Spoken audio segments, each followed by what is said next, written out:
जैसा कि आपने पिछले पार्ट में देखा था कि किस तरह से परमेन इस मिरर वर्ल्ड में आकर काफ़ी खुश रहने लगता है और मिचिको भी इस वर्ल्ड में उसे पसंद करती थी। लेकिन ये खुशी ज़्यादा देर नहीं टिक पाती, क्योंकि जब मित्सु अपने घर पहुंचता है तो वह देखता है कि उसका रोबोट ज़मीन पर बंद पड़ा हुआ है। और ये सब देखकर वह काफ़ी दुखी हो जाता है, क्योंकि सिर्फ वही था जो उसका होमवर्क पूरा कर सकता था। लेकिन तभी मित्सु के दिमाग में एक आइडिया आता है और वह पाको को कॉल करने लगता है, क्योंकि सिर्फ वही थी जो उसे इस प्रॉब्लम से निकाल सकती थी। लेकिन पाको उसका कॉल नहीं उठाती, क्योंकि उसका बैज उसकी रोबोट के हाथ में था और वो नहीं चाहती थी कि पाको सब कुछ छोड़कर परवीन के पास जाए। उसके बाद पाको की रोबोट परवीन के बैज को बंद कर वहाँ से जाने लगती है। लेकिन तभी वह देखती है कि उसके सामने पाको खड़ी हुई है, जो काफ़ी गुस्से में है। और उसे देखकर रोबोट एकदम से शॉक हो जाती है। अब आगे पाको की रोबोट देखती है कि पाको काफ़ी गुस्से में है, जिसे देखकर रोबोट अपना सर झुका लेती है और पाको से कहती है कि पाको, मैं जानती हूँ तुम इस वक्त काफ़ी गुस्से में हो, लेकिन तुम मेरा यकीन मानो, मैंने ये सब तुम्हारी भलाई के लिए किया है। तभी अपनी रोबोट की इस तरह की बात सुनकर पाको गुस्से में कहती है कि रोबोट, तुम किस भलाई के बारे में बात कर रही हो? तुम्हें पता है ना परवीन को मेरी हेल्प चाहिए, और तुमने मुझे इसके बारे में क्यों नहीं बताया? तभी पाको की इस तरह की बात सुनकर रोबोट कहती है कि पाको, तुम भले ही मुझे अपने बारे में कुछ ना बताओ, लेकिन मुझे तुम्हारे बारे में सब कुछ पहले से पता होता है, क्योंकि मैं तुम्हारी रोबोट हूँ। तुम्हारा हर दर्द समझ सकती हूँ। तुम्हारे पैर में आज चोट लगी थी, उसके बावजूद तुमने शूटिंग का काम किया, इसलिए मैं चाहती थी तुम घर बैठकर सिर्फ आराम करो और कुछ नहीं। तो अपने रोबोट की इस तरह की बात सुनकर पाको एकदम से कहती है कि रोबोट, तुम मेरी बात को समझती क्यों नहीं हो? मैं एक परमेन हूँ और परमेन का काम लोगों की मदद करना होता है, जो मेरे खुद के काम से भी ज़्यादा इम्पोर्टेंट है। और ये सब बोलकर पाको अपने रोबोट के हाथ से अपना बैग छीन लेती है और जल्दी से पाको बन जाती है, क्योंकि उसे पता था कि परमेन अकेले ही सारा काम संभाल लेता है बिना किसी हेल्प के। कोई इमरजेंसी होगी जिसकी वजह से परवीन ने उसे बुलाया है, वरना परवीन किसी से बात नहीं करता। उसके बाद सीन शुरू होता है। बैट मित्सु को दिखा जाता है, जो पायान के पीछे भागने लगता है और गुस्से में कहता है कि पायान, आज तुम्हें मेरे हाथों से पिटने से कोई नहीं बचा सकता। और वह ये सब बोलकर पायान का पीछा करने लगता है, जिसे देखकर मिचिको भी मित्सु का पीछा करने लगती है। पायान के पास परवीन स्टैंड था, जिसकी वजह से वह उड़कर वहाँ से भागने के बारे में सोच रहा होता है। लेकिन परवीन भी पीछे नहीं हटता और वह जल्दी से एक कोना तलाश करता है और परवीन बन जाता है, जिसे देखकर पायान डरकर भागने लगता है। लेकिन तभी मिचिको देखती है कि पायान और मित्सु दोनों गायब हैं और वह उन दोनों को ढूंढने लगती है। लेकिन मिचिको को उन दोनों में से कोई नज़र नहीं आता। उसके बाद पायान उड़ते उड़ते काफ़ी दूर भागने लगता है, लेकिन मित्सु भी हार नहीं मानता। वह पायान का पीछे करने लगता है और वह काफ़ी गुस्से में होता है कि आखिर इस पायान की इतनी हिम्मत हुई कैसे कि उसने पायान पर हाथ उठाया। आज से मैं इसे नहीं छोड़ूंगा। और यह सब बोलकर वह उसका पीछा करने लगता है। लेकिन तभी पायान एक बिल्डिंग के पीछे छुप जाता है, जहाँ पर परवीन चारों तरफ देखने लगता है। परवीन को वहाँ पर पायान तो नजर नहीं आता, उसे वो भी दिख जाता है, जिसे वह एकदम से पकड़ लेता है और एकदम से कहता है, बताओ बूबी, ये पायान कहाँ चिपक बैठा है? अगर तुमने मुझे सच सच नहीं बताया तो तुम्हारी खैर नहीं। और परवीन की इस तरह की धमकी को सुनकर बूबी इशारा करके बताता है कि पायान उस बिल्डिंग के पीछे छुपा बैठा है, जिसे देखकर परवीन गुस्से में कहता है कि तुमने भी मुझे मारने की कोशिश की, इसलिए मैं तुम्हें भी नहीं छोड़ सकता। और वह ये सब बोलकर बूबी को एक हाथ के जरिए जोर से बिल्डिंग की तरफ फेंक देता है, जिसकी वजह से बूबी को काफ़ी चोट लग जाती है। उसके बाद परमैन अचानक से पायन के सामने आ जाता है और पायन जब मिस्सू को देखता है तो एकदम से काफ़ी डर जाता है।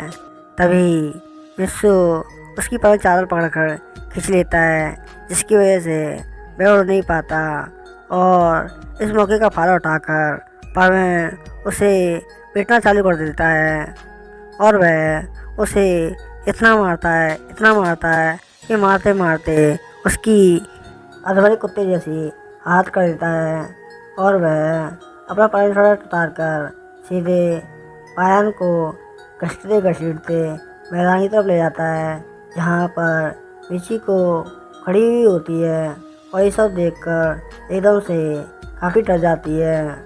तभी मिस्सू मिची के पास आकर एकदम से कहता है, जो मुझसे टकराने की कोशिश करता है उसे मैं चकना शुरू कर देता हूँ।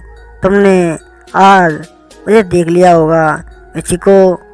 शुक्र करो मिचिको कि अब मेरा मूड एकदम ठीक है।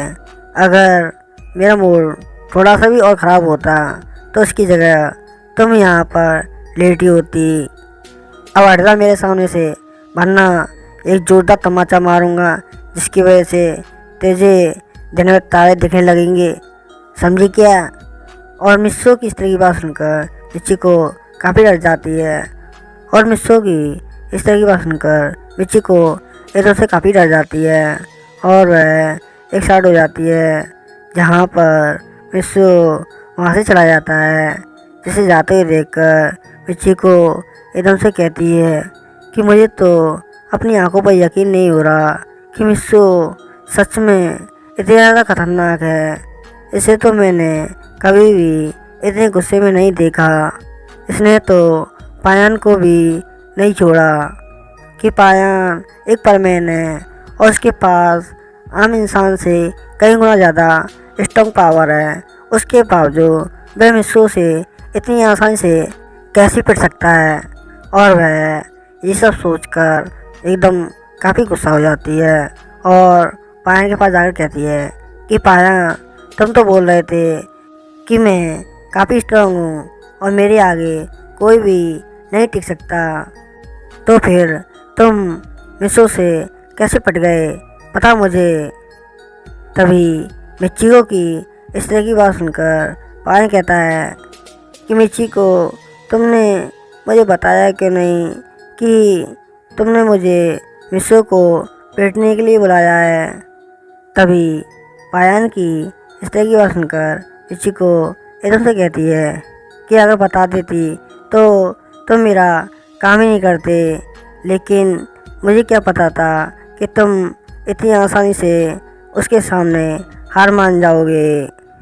कितनी शर्म की बात है, मैं तुम्हारे बारे में क्या सोचती थी, लेकिन आज तुम्हारे बारे में मुझे सब कुछ पता चल गया कि तुम किसी भी काम के नहीं। तभी मिचिको की इस बात सुनकर पायन एकदम से गुस्से में खड़ा हो जाता है और मिचिको से कहता है, अरे मिचिको, तुम तो मेरी बेइज्जती पर बेइज्जती करी जा रही हो। तुम्हें शायद पता नहीं, मैं डरता तो अपने बाप से भी नहीं, लेकिन इस बार मैं तुमसे एक बात बोलना चाहता हूँ। प्लीज़ इस वक्त मिस्सू से दूर रहो। वह पहले से काफ़ी खतरनाक हो गया है।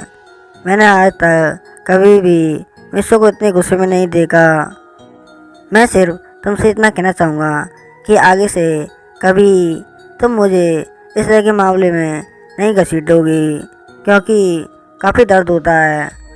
और ये सब बोलकर पायन उड़कर बूबी को ढूंढने के लिए वहाँ से चला जाता है, जिसे जाते हुए देखकर मिचिको अपने मन में कहती है कि जब मिस्सू इतनी ज़्यादा स्ट्रांग है तो वह बेकार में पायन के पीछे क्यों भागे। इससे तो अच्छा वह पायन को इम्प्रेस करने में ध्यान दे, तो इसी में उसकी भलाई है। और वह ये सब सोचकर अपने घर चली जाती है। उसके बाद सीन शिफ्ट होता है। पायन को दिखाया जाता है जो अपने रोबोट को हाथ में लेकर सोचने लगता है कि वह उसे ऑन करे या नहीं। अगर गलती से भी उसके रोबोट को उसके बारे में पता चल गया कि वह असली परवीन नहीं है, वह दूसरे वर्ल्ड से आया है, और वह बाद में काफ़ी सोच समझने के बाद फैसला करता है कि वह अपनी असलियत रोबोट को बता देगा कि वह असली परवीन नहीं है, क्योंकि बाद में शायद रोबोट उसकी बात को ना समझे। इसलिए वह रोबोट की नोज को प्रेस कर देता है, जिसके कुछ देर बाद परवीन का रोबोट मिस्सो बन जाता है, जिसे देखकर परवीन कहता है कि रोबोट, मैं तुम्हें बहुत ज़रूरी बात बताना चाहता हूँ जो मैंने अभी तक तुम्हें शायद नहीं बताई। तो परवीन की सही बात सुनकर रोबोट कहता है, हाँ बोलो परवीन, तुम क्या कहना चाहते हो। तभी रोबोट की सही बात सुनकर परवीन कहता है कि रोबोट, मैं इस वर्ल्ड का मिस्सो नहीं हूँ, मैं दूसरे डायमेंशन से आया हूँ, वो भी गलती से। तभी परवीन की सही बात सुनकर रोबोट एकदम से खामोश हो जाता है, वह कुछ नहीं बोलता, जिसे देखकर परवीन एकदम से कहता है कि रोबोट, मुझे पता है मेरी बातों से तुम्हें काफ़ी बड़ा सदमा लगा है, लेकिन यही सच्चाई है। मैं तुम्हें ये बात पहले बताना चाहता था, लेकिन मैं काफ़ी डर गया, इसलिए मैंने अभी तक ये सच्चाई तुम्हें नहीं बताई। तो परवीन की इस तरह की बात सुनकर रोबोट जोर जोर से हंसने लगता है, जिसे देखकर परवीन एकदम से चौंक जाता है और एकदम से कहता है कि रोबोट, तुम्हें क्या हुआ।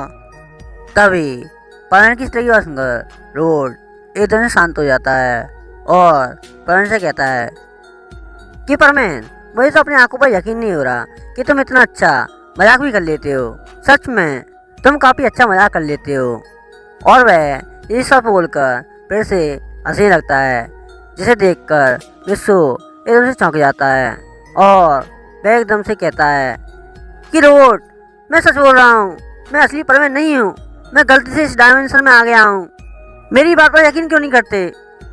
तो परवीन की इस तरह की बात सुनकर रोबोट कहता है, अब छोड़ो भी मिस्सो, मैं तुम्हारे बारे में सब अच्छी तरह से जानता हूँ, भले ही तुम मुझे अपने बारे में नहीं बताओ, लेकिन मुझे तुम्हारे बारे में पहले ही सब कुछ पता होता है, क्योंकि मैं तुम्हारा रोबोट हूँ।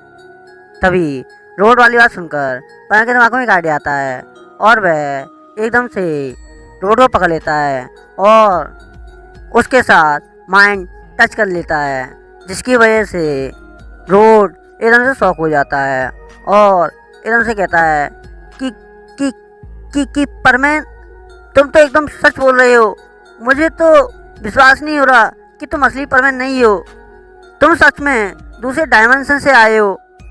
तो रोबोट की सही बात सुनकर परवीन कहता है, देखा, मैं सच बोल रहा था, मैं सच बोल रहा था कि मैं असली परवीन नहीं हूँ, मैं गलती से इस डायमेंशन में आ गया हूँ। तभी परवीन की सही बात सुनकर रोबोट फिर से जोर जोर से हंसने लगता है, जिसे देखकर परवीन फिर से चौंक जाता है और एकदम से रोबोट से कहता है कि रोबोट, हंस क्यों रहे हो।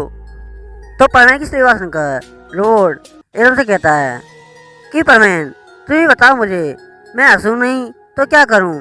भला इस तरह से कोई दूसरे के बारे में कैसे जान सकता है कि उसके माइंड में क्या चल रहा है और क्या नहीं।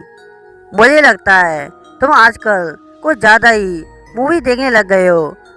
तो रोबोट की सही बात सुनकर परवीन एकदम से दंग रह जाता है, क्योंकि जबकि उसके वर्ल्ड में रोबोटों के पास ये एबिलिटी हमेशा होती है कि वह एक दूसरे को माइंड फॉरवर्डिंग के जरिए एक दूसरे के बारे में जान सकते हैं, लेकिन यहाँ पर ऐसा तो कुछ भी नहीं है। तभी रोबोट एकदम से कहता है, बताओ ना परवीन, तुमने मुझे कैसे याद किया।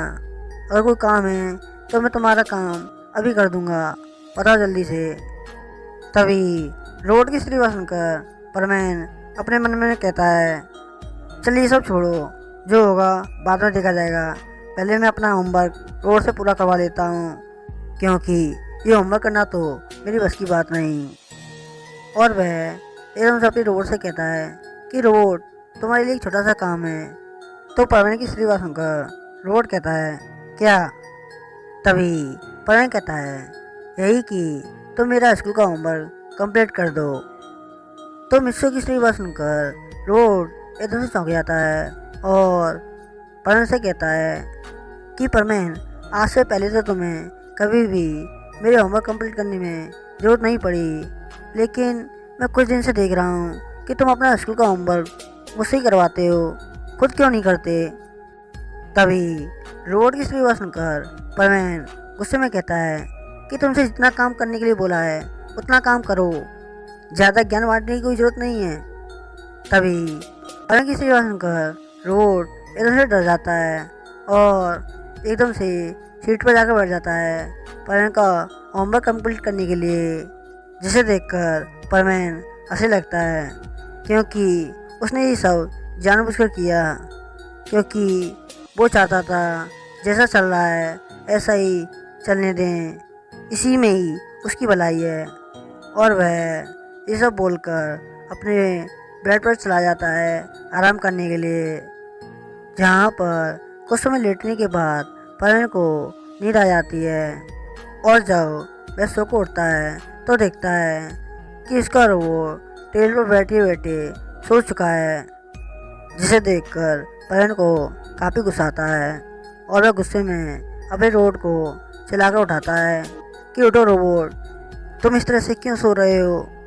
तभी परमेन की स्त्री बात सुनकर रोबोट एकदम से उठ जाता है और वह एकदम से देखता है कि परमेन उसके सामने खड़ा हुआ है, जिसे देखकर रोबोट कहता है कि परमेन, क्या हुआ, तुमने मुझे इस तरह से क्यों जगाया। तभी रोबोट की स्त्री बात सुनकर परमेन एकदम से कहता है कि रोबोट, तुमसे मैंने मेरा स्कूल का होमवर्क कंप्लीट करने के लिए बोला था, क्या तुमने मेरा स्कूल का होमवर्क कंप्लीट कर दिया। तभी परमेन की स्त्री बात सुनकर रोबोट एकदम से कहता है कि परमेन, मैं भी तुम्हारा स्कूल का होमवर्क कंप्लीट करना चाहता था, लेकिन पता नहीं मुझे आज क्या हुआ कि मुझे नींद आ गई। और इतना ही नहीं, आज का स्कूल का होमवर्क मुझे काफ़ी हार्ड लगा, जबकि तुम्हारा होमवर्क करना मेरे लिए कोई बड़ी बात नहीं। मेरी तो कुछ समझ में नहीं आ रहा है कि मेरे साथ हो क्या रहा है।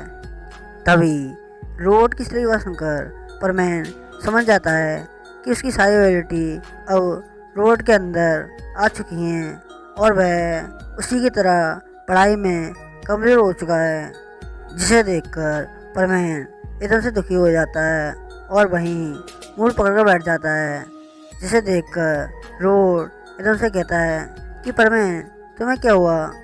तभी रोबोट की स्त्री बात सुनकर परमेन काफ़ी गुस्सा हो जाता है और वह गुस्से में अपने रोबोट की नोज को प्रेस कर देता है, जिसकी वजह से वो पहले की तरह रोबोट बन जाता है।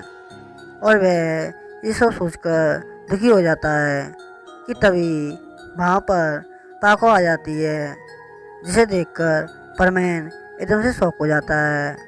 और इसी के साथ ये पार्ट नहीं समाप्त होता है। अगर आपको वीडियो अच्छी लगे तो चैनल को कमेंट एंड सब्सक्राइब करना न भूलें। ओ गुड बाय, सायनारा।